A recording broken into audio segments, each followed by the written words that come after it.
வணக்கம். ஹோஸ்டர்ஸ் ஹெட்கியர் வழங்கும் தமிழ்நாடு 360க்கு உங்களை வரவேற்பது நான் ராம்குமார். தமிழகத்தில் உள்ள அனைத்து மாவட்ட நிகழ்வுகளையும் விரிவாக பார்ப்பதற்கு முன் தலைப்புச் செய்திகளை பார்க்கலாம். மயிலாடுதுறை மாவட்டம் குத்தாலத்தில் காவிரி ஆற்றில் கழிவுநீரை வெளியேற்றிய வாகனத்தை சிறைபிடித்த பொதுமக்கள். பேரூராட்சி நிர்வாகத்தை கண்டித்து போராட்டம்.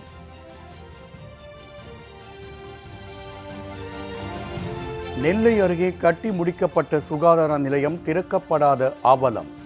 வரிப்பணம் வீணடிக்கப்படுவதாக பொதுமக்கள் புகார்.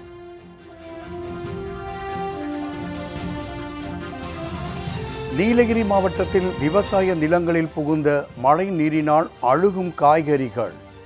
மழை மற்றும் குளிரால் வீடுகளுக்குள் முடங்கிய மக்கள்.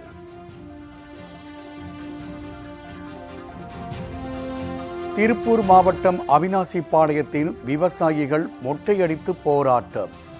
எண்ணெய் குழாய்களால் விளைநிலங்கள் பாதிக்கப்படும் என தொடர் போராட்டம்.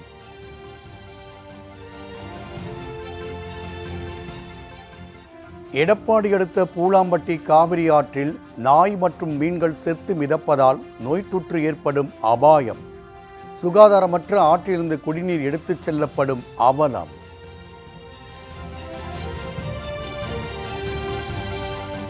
ராமநாதபுரம் அரசு மருத்துவமனையில் மருத்துவர் பற்றாக்குறையால் ஸ்கேன் பரிசோதனை செய்ய முடியாமல் பரிதவிக்கும் நோயாளிகள். சிகிச்சை பெற முடியாமல் அவதிக்குள்ளாகும் பொதுமக்கள் குறித்த ஒரு செய்தி தொகுப்பு.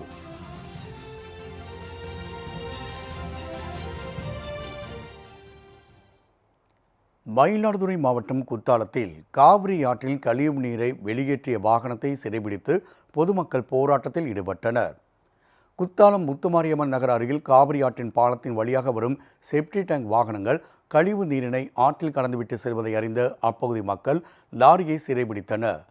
காவிரி ஆற்றின் ஓரம் குப்பைகள் கொட்டப்படும் நிலையில் கழிவு நீரும் வெளியேற்றப்படுவதால் பெரும் சுகாதார சீர்கேடு ஏற்படுவதாக குற்றம் சாட்டும் பொதுமக்கள் மாவட்டத்தின் பல்வேறு பகுதிகளில் மர்ம காய்ச்சல் வேகமாக பரவி வரும் நிலையில் குத்தாலம் பேரூராட்சி இதுகுறித்து எவ்வித நடவடிக்கையும் எடுக்கவில்லை என புகார் தெரிவித்தனர்.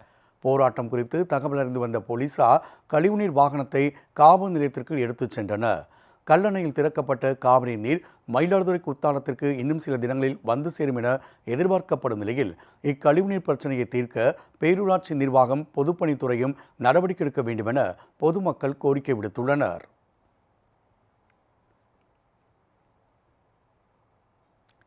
திருநெல்வேலி சிதம்பரம் நகரில் ஆரம்ப சுகாதார நிலையம் கட்டி முடிக்கப்பட்டு 2 ஆண்டுகள் கடந்தும் மக்கள் பயன்பாட்டுக்கு கொண்டு வரப்படவில்லை என குற்றச்சாட்டு எழுந்துள்ளது.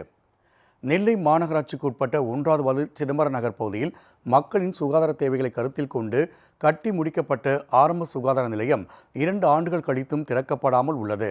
இதனால் சிதம்பரம் நகர் மற்றும் அதை சுற்றியுள்ள மக்கள் மருத்துவ தேவைகளுக்கு தச்சநல்லூர் வரை செல்ல வேண்டியுள்ளதால் கர்ப்பிணிகள், குழந்தைகள், முதியோர் மற்றும் நோயாளிகள் பெரும் சிரமத்திற்கு ஆளாகி உள்ளனர். மேலும் இந்த கட்டடம் பராமரிப்பின்றி போடப்பட்டுள்ளதால் விரிசல்கள் ஏற்பட்டும் வண்ணங்கள் பொலிவிழந்தும் காணப்படுவதால் மக்களின் வரிப்பணம் வீணடிக்கப்படுவதாக பொதுமக்கள் குற்றம் சாட்டியுள்ளனர். சேதமடைந்து வரும் இந்த அரசு நகர்ப்புற ஆரம்ப சுகாதார நிலையத்தை உடனடியாக திறந்து அப்பகுதி மக்களின் நீண்டகால சுகாதார தேவையை பூர்த்தி செய்ய வேண்டும் என மாவட்ட நிர்வாகத்திற்கு பொதுமக்கள் கோரிக்கை விடுத்துள்ளனர். முடிஞ்சு கிட்டத்தட்ட 2 வருஷம் முடிஞ்சும் இன்னும் திறக்க போறோம்னு சொல்லி கட்டடமும் 4 இடத்துல விரிசல் விழுந்திருக்கு. அப்பவும் இன்னும் கட்டடம் திறக்கிறதுக்கு வழி இல்லை, இந்த மக்கள் பயன்படுறதுக்கும் வழி இல்லை. சல்லி காசுக்கு எல்லாம் ஒரு ஆஸ்பத்திரினாலும் ஒன்று எதுக்கு போகணும், எங்கே போகணும், ஐக்கிரவுண்டு போகணும், இல்லை தச்சநல்லூர் போகணும், இப்படி போக வேண்டியிருக்கு. இதை உடனடியாக அரசு தலை கொடுத்து அது என்னங்கிறத பார்த்து எங்களுக்கு திறந்து மக்கள் பயன்படுறதுக்கு என்ன உண்டுமோ அதை உடனே செய்யணும் சார். நீலகிரி மாவட்டத்தில் விவசாய நிலங்களில் மழைநீர் புகுந்ததால் மலை காய்கறிகள் சேதமடைந்தன. உதகை, குந்தா, கூடலூர், பந்தலூர் மற்றும் அதன் சுற்றுவட்டார பகுதிகளில் மழையின் தாக்கம் அதிகரித்துள்ளது. குறிப்பாக உதகை, குந்தா சுற்றுவட்டார பகுதிகளில் தொடர்ந்து பலத்த காற்றுடன் கூடிய மழை பெய்து வரும் நிலையில் முத்தோரை, பாலடா, நஞ்சநாடு, இத்தலார் அதன் சுற்றுவட்டார பகுதியில் உள்ள தாழ்வான பகுதியில் உள்ள விவசாய நிலங்களில் மழை நீர் புகுந்துள்ளது. இதன் காரணமாக பல ஏக்கர் பரப்பளவில் பயிரிடப்பட்டுள்ள கேரட், பீட்ரூட் போன்ற மலை காய்கறி பயிர்கள் மழைநீர் மூழ்கி சேதமடைந்துள்ளன. இதனைத் தொடர்ந்து பெரும் நஷ்டத்திற்குள்ளாகியுள்ள விவசாயிகள் தங்களின் வாழ்வாதாரம் பாதிக்கப்பட்டுள்ளதாக தெரிவித்துள்ளனர். இந்நிலையில் தொடர்ந்து மழையின் தாக்கம் அதிகரித்து வரும் நிலையில் கடும் குளிர் நிலவுவதால் பொதுமக்களின் இயல்பு வாழ்க்கை பாதிப்படைந்து வீடுகளுக்குள்ளேயே முடங்கும் நிலை ஏற்பட்டுள்ளது.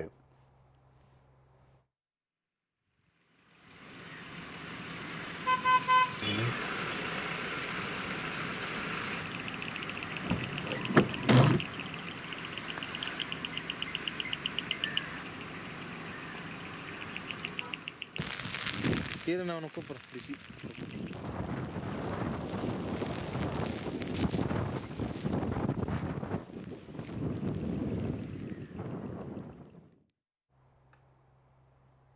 திருப்பூர் மாவட்டம் அவிநாசிபாளையத்தில் விளைநிலங்கள் வழியாக ஐடிபிஎல் பைப்லைன் திட்டத்தை செயல்படுத்துவதற்கு எதிர்ப்பு தெரிவித்து விவசாயிகள் மொட்டையடித்து நூதன போராட்டத்தில் ஈடுபட்டனர்.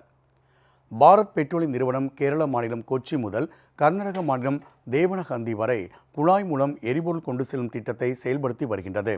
இத்திட்டத்தின் ஒரு பகுதியாக இருகூரில் இருந்து திருப்பூர் மாவட்டம் பல்லடம் வழியாக முத்தூர் வரை 70 கிலோமீட்டருக்கு விவசாய நிலங்களில் எண்ணெய் குழாய் பதிப்பதற்கான பணிகள் நடைபெற்று வருவதற்கு அப்பகுதி விவசாயிகள் கடும் எதிர்ப்பு தெரிவித்து வருகின்றனர். விளைநிலங்கள் வழியாக எண்ணெய் குழாய்கள் அமைக்கப்படுவதால் விவசாய நிலம் பாதிக்கப்படுவதோடு நிலத்தின் மதிப்பு வெகுவாக சரியும் என்றும் அவசர கதியில் பாரத் பெட்ரோலியம் நிறுவனம் இத்திட்டத்தை நிறைவேற்றி வருவதால் எப்போது வேண்டுமானாலும் குழாய் வெடிக்கும் அபாயம் உள்ளதாகவும் தெரிவித்துள்ள விவசாயிகள் இத்திட்டத்தை சாலையோரமாக அமைக்க வேண்டும் என வலியுறுத்தி தொடர் காத்திருப்பு போராட்டத்தில் ஈடுபட்டு வருவதோடு மொட்டையடித்தும் நூதன போராட்டத்தில் ஈடுபட்டனர்.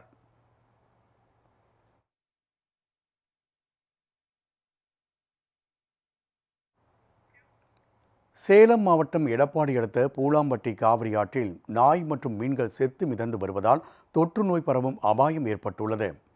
பூலாம்பட்டி காவிரி ஆற்றிலிருந்து எடப்பாடி நகரம் ஒன்றியம், கொங்கணாபுரம் ஒன்றியம், பகுடஞ்சாவடி ஒன்றியம், சேலம் உருக்காலை மற்றும் நாமக்கல் மாவட்டம் ராசிபுரம் ஆகிய பகுதிகளுக்கு தினந்தோறும் லட்சக்கணக்கான லிட்டர் பாதுகாக்கப்பட்ட குடிநீர் கொண்டு செல்லப்பட்டு வருகிறது.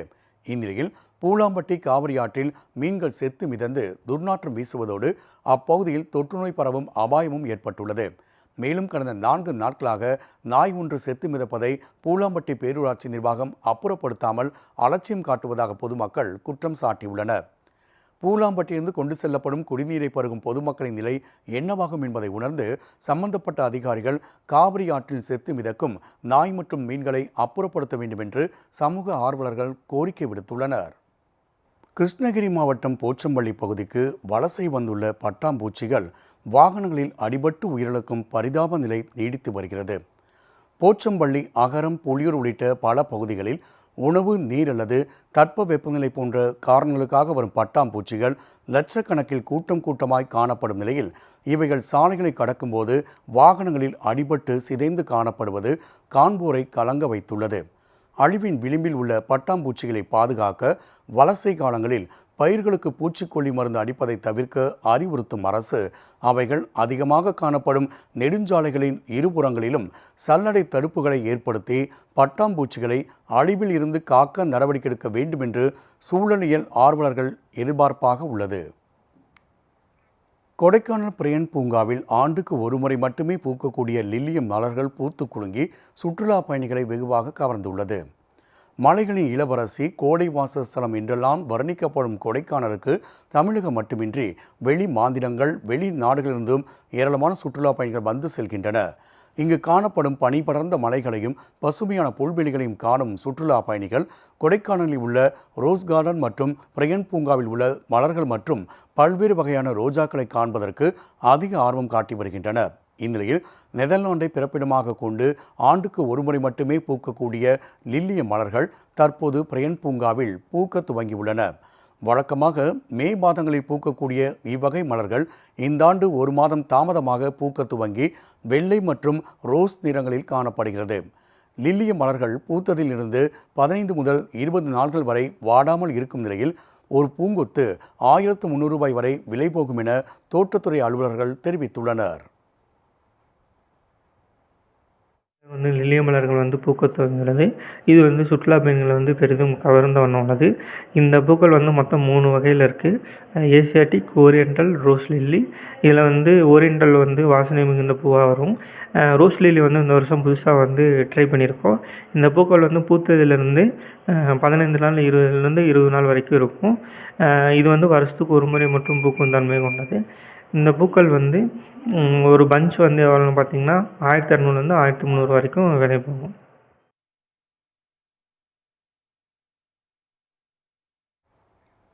காஞ்சிபுரத்தில் 7 ஆண்டுகளுக்கு பிறகு நடைபெற்ற மகாபாரத திருவிழாவை ஒட்டி அர்ஜுனன் தபசு மரமேறும் நிகழ்ச்சி விமர்சையாக நடைபெற்றது. பூக்கடை சத்திரம் அருகே திரௌபதி அம்மன் கோவிலில் 7 ஆண்டுகளுக்கு பிறகு கடந்த 2ஆம் தேதி முதல் மகாபாரத விழா நடைபெற்று வருகிறது. தினமும் மதியம் மகாபாரத சொற்பொழிவும் இரவில் தெருக்கூத்து நாடகமும் நடந்து வரும் நிலையில் முக்கிய நிகழ்வான அர்ஜுனன் தபசு மரம் ஏறுதல் நிகழ்ச்சி கோவில் வளாகத்தில் நடைபெற்றது. முன்னதாக அம்மனுக்கு சிறப்பு பூஜைகள் செய்யப்பட்டு 37 அடிக்கு மேல் உயரமுள்ள பனைமரம் நடப்பட்ட நிலையில் அர்ஜுனன் தபசு வேடம் அறிந்திருந்த நாடக கலைஞர் மற்றும் பூசாரி சிவன் ஆகியோர் பனைமரத்தின் ஒவ்வொரு படிக்கும் ஒரு பாடல் பாடியவாறு ஏறினர். தொடர்ந்து மரத்தின் உச்சியிலிருந்து அர்ஜுனன் தவம் புரிந்த நிலையில் பக்தர்களுக்கு வில்வ இலை, எலுமிச்சை, வாழைப்பழம், பொறிகடலை, பூ ஆகியவற்றை வீசினர். இந்த பாரம்பரிய நிகழ்வில் ஆயிரக்கணக்கான பக்தர்கள் கலந்து கொண்டு நிகழ்ச்சிகளை கண்டு தரிசனம் செய்தனர்.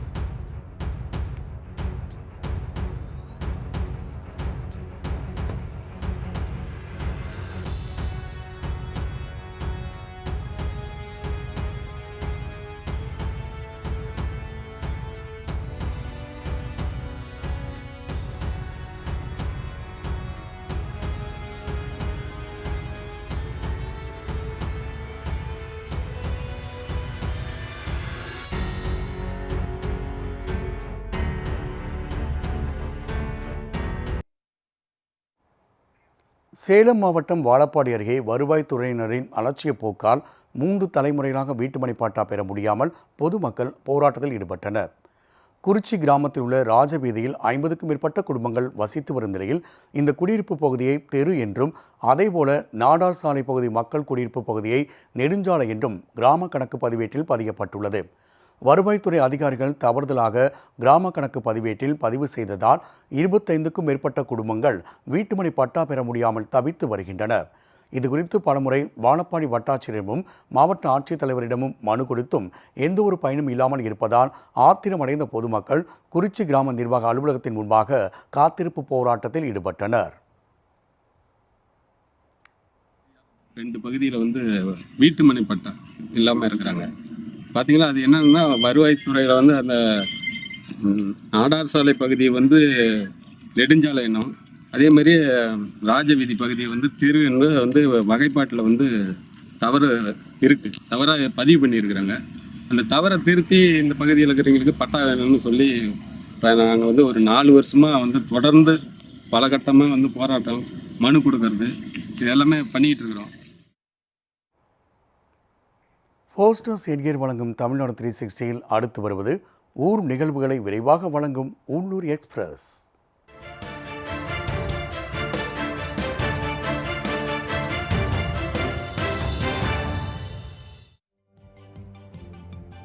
ஈரோடு மாவட்டம் அந்தியூர் அருகே காவிரி ஆற்றில் செத்து மிதக்கும் மீன்களால் துர்நாற்றம் வீசுவதாக பொதுமக்கள் புகார் தெரிவித்துள்ளனர்.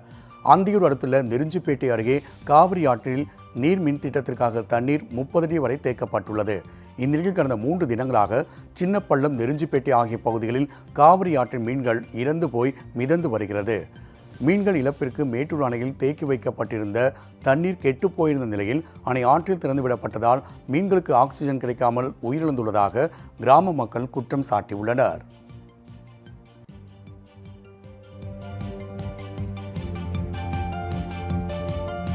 கன்னியாகுமரி மாவட்டத்தில் வீசி வரும் சூறைக்காற்றினால் தென்னை மற்றும் காற்றாலை முறிந்து விழுந்த சம்பவம் பரபரப்பை ஏற்படுத்தியுள்ளது.